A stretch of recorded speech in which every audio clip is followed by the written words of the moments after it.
bersama rekan saya yaitu Rafa Alenia Tanjung dan juga Tangki Armalia Fregat. Salam sejahtera untuk kita semua. Di sini kami dari kelompok 8 Filsafat Pendidikan akan menjelaskan tugas kerjasama kami yaitu teori tentang pendidikan nasional Indonesia. Baik, sebelum kami menjelaskan lebih dalam tentang teori pendidikan Indonesia berajaskan Pancasila. Di sini kami akan menjelaskan latar belakangnya terlebih dahulu. Masyarakat atau bangsa menjadikan filsafat sebagai suatu pandangan hidup yang merupakan asas dan pedoman yang melandasi semua aspek kehidupan dan kehidupan bangsa tersebut, tanpa terkecuali aspek pendidikan. Filsafat yang dikembangkan harus berdasarkan filsafat yang dianut oleh suatu bangsa, sedangkan pendidikan merupakan suatu cara atau mekanisme dalam menanamkan dan mewariskan nilai-nilai filsafat tersebut.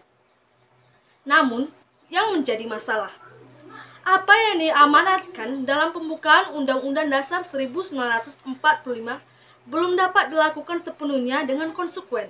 Para penyelenggara negara hendaknya harus memperhatikan pendidikan lebih dalam. Masyarakat juga harus memahami pendidikan adalah hal yang teramat penting karena mencerdaskan bangsa telah menjadi tujuan bangsa sejak bangsa itu telah lahir. Kemudian, di sini saya akan melanjutkan tentang landasan teori pendidikan Pancasila, di mana di bab pertama adalah pengertian filsafat Pancasila.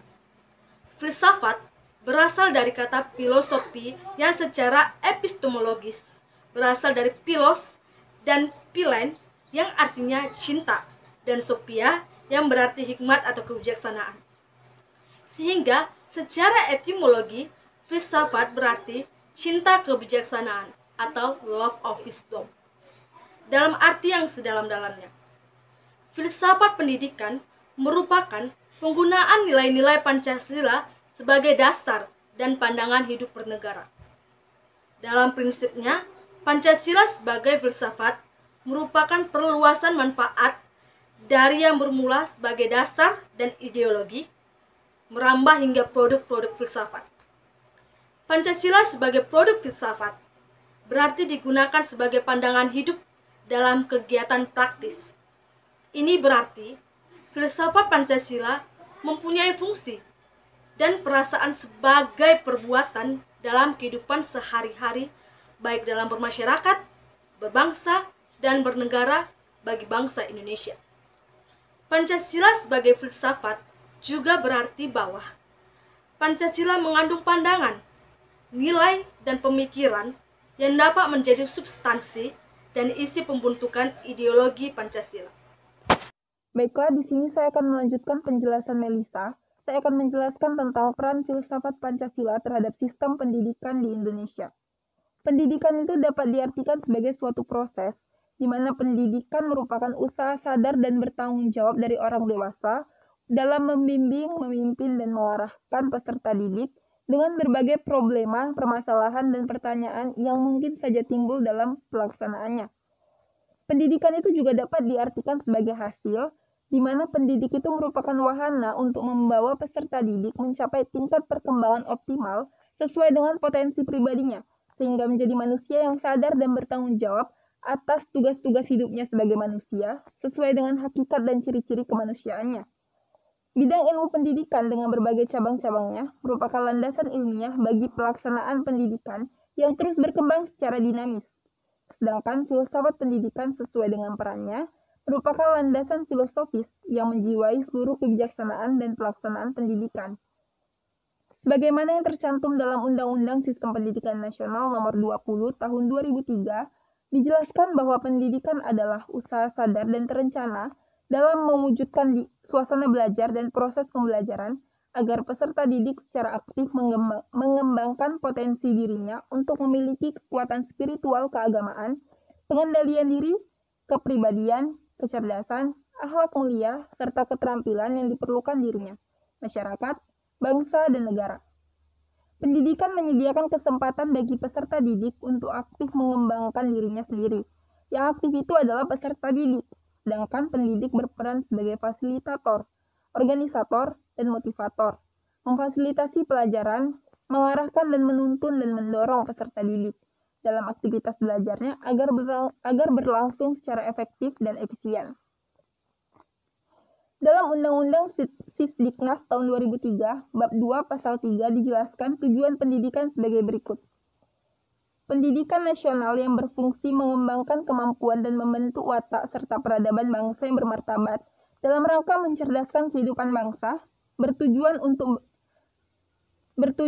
berkembangnya potensi peserta didik agar menjadi manusia yang berkembang dan bertakwa terhadap Tuhan Yang Maha Esa, berakhlak mulia, sehat, berilmu, cakap, kreatif, mandiri, dan menjadi warga negara yang demokratis serta bertanggung jawab.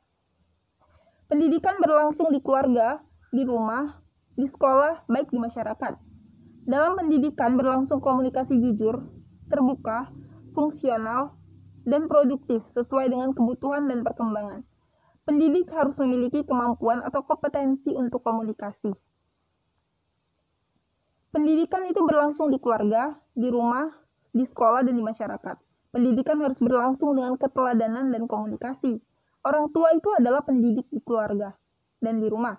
Guru dan tenaga kependidikan lainnya adalah pendidik di sekolah.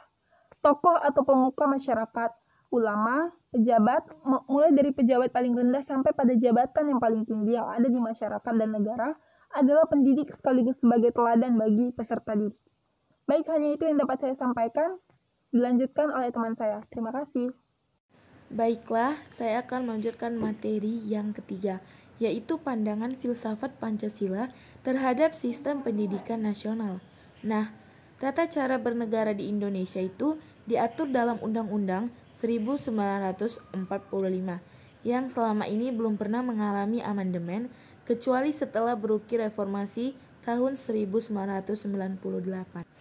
Acuan penyelenggaraan sistem pendidikan nasional Undang-Undang 1945 Pasal 31 hasil amandemen 2002, yaitu yang pertama, setiap warga negara wajib mengikuti pendidikan dasar dan pemerintahan wajib membiayainya. Yang kedua, pemerintahan mengusahakan dan menyelenggarakan satu sistem pendidikan nasional yang meningkatkan keimanan dan ketakwaan serta akhlak mulia dalam rangka mencerdaskan kehidupan bangsa. Dan yang ketiga, negara memprioritaskan anggaran pendidikan sekurang-kurangnya 20% dari anggaran pendapatan dan belanja negara serta dari anggaran pendapatan dan belanja daerah untuk memenuhi kebutuhan penyelenggaraan pendidikan nasional. Sebagaimana yang telah dijelaskan sebelumnya, pendidikan itu adalah suatu proses sosial budaya untuk meningkatkan harkat dan martabat manusia. Dengan demikian, pendidikan secara nyata merupakan proses sosialisasi antar warga melalui interaksi insani menuju masyarakat yang berbudaya. Nana Sujana 1989 menyebutkan 3 gejala yang diwujudkan dalam kebudayaan umat manusia, yaitu berupa ide dan gagasan seperti konsep, nilai, norma, peraturan sebagai hasil ciptaan dan karya manusia. Yang kedua, kegiatan seperti tindakan yang berpola.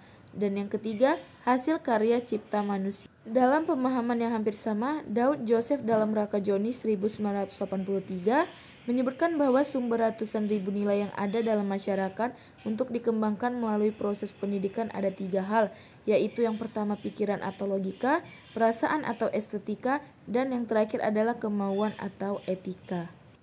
Dengan model pendidikan seperti ini, diakui adanya keberagaman budaya dan setiap subbudayanya diberikan kesempatan untuk berkembang. Model pendidikan multikultural semakin diperkuat lagi dengan adanya otonomi daerah, sehingga masing-masing budaya etnis yang ada di dalam masyarakat dapat berkembang dan dikembangkan. Selanjutnya, kesimpulan yang akan disampaikan oleh moderator. Adapun dari landasan teori yang kami sebutkan sebelumnya, kami mendapatkan kesimpulan bahwa Pancasila merupakan dasar pandangan hidup rakyat Indonesia yang di dalamnya memuat 5 dasar, yang di dalamnya isinya merupakan jati diri bangsa Indonesia. Sila-sila dalam Pancasila menggambarkan tentang pedoman hidup berbangsa dan bernegara bagi manusia-manusia Indonesia seluruhnya dan sepenuhnya. Pancasila adalah falsafah yang merupakan pedoman berperilaku bagi bangsa Indonesia yang sesuai dengan kultur kita bangsa Indonesia. Dan dengan memperhatikan pengertian dan penjelasan atas batas-batas yang dijelaskan di atas, yang kami jelaskan sebelumnya, memang pada sebenarnya masih banyak lagi yang belum dicantumkan. Dapat diambil kesimpulan bahwa filsafat adalah ilmu pengetahuan yang menyelidiki segala sesuatu secara mendalam sampai pada hakikatnya dengan menggunakan akal atau pikiran. Dan pandangan filsafat Pancasila sangatlah menjadi landasan bagi sistem pendidikan nasional di Indonesia. Dalam arti, pendidikan Indonesia berdasarkan Pancasila. Dan menurut pandangan kami, pandangan Pancasila terhadap sistem pendidikan nasional harus tetap dijaga, karena Pancasila merupakan dasar yang teguh dalam menjalankan pendidikan Indonesia. Dengan melestarikan pendidikan Indonesia, maka pola pikir masyarakat Indonesia semakin maju, serta cara kerja Indonesia juga akan semakin berkembang. Demikian hasil diskusi kami, demikian tugas proyek kami. Kami ucapkan mohon maaf atas kesalahan kata-kata yang kami ucapkan.